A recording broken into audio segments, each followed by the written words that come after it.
You know, this is the fifth in our series of videos on the authentic identity.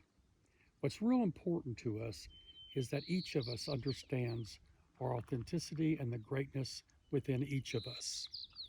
We are born with greatness, and society allows us or tempts us away from our greatness.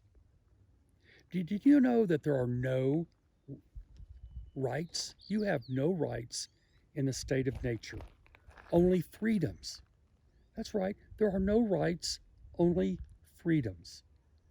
The concept or that notion of individual rights is an idea originating from humankind.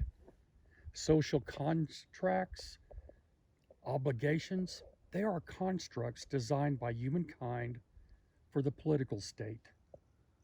We are born with freedoms. Ants form societies organized with no social contracts. Social, legal, or moral contracts are not found in nature. You see, civil society limits freedoms to create safety, conformity, and stability. As a result, our inherent greatness, the gifts granted by the Creator, are limited.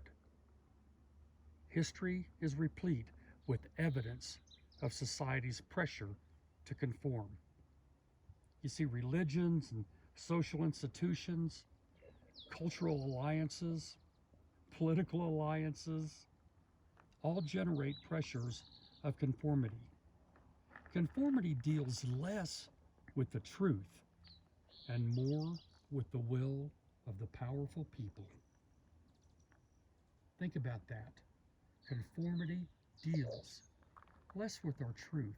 It is less about our truth and more about conformity. The need to conform stems with two views of the natural state of humankind.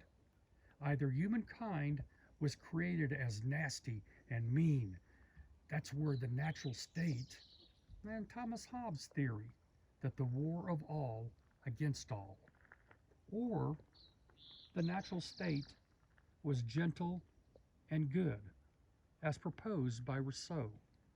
Those are the two basic theories. One side proposes our natural state is evil, so freedoms must be denied. The other side proposes that our natural state is good, so freedom is natural. This leads us to ask, are we not as deserving of freedom as the ant? Namaste.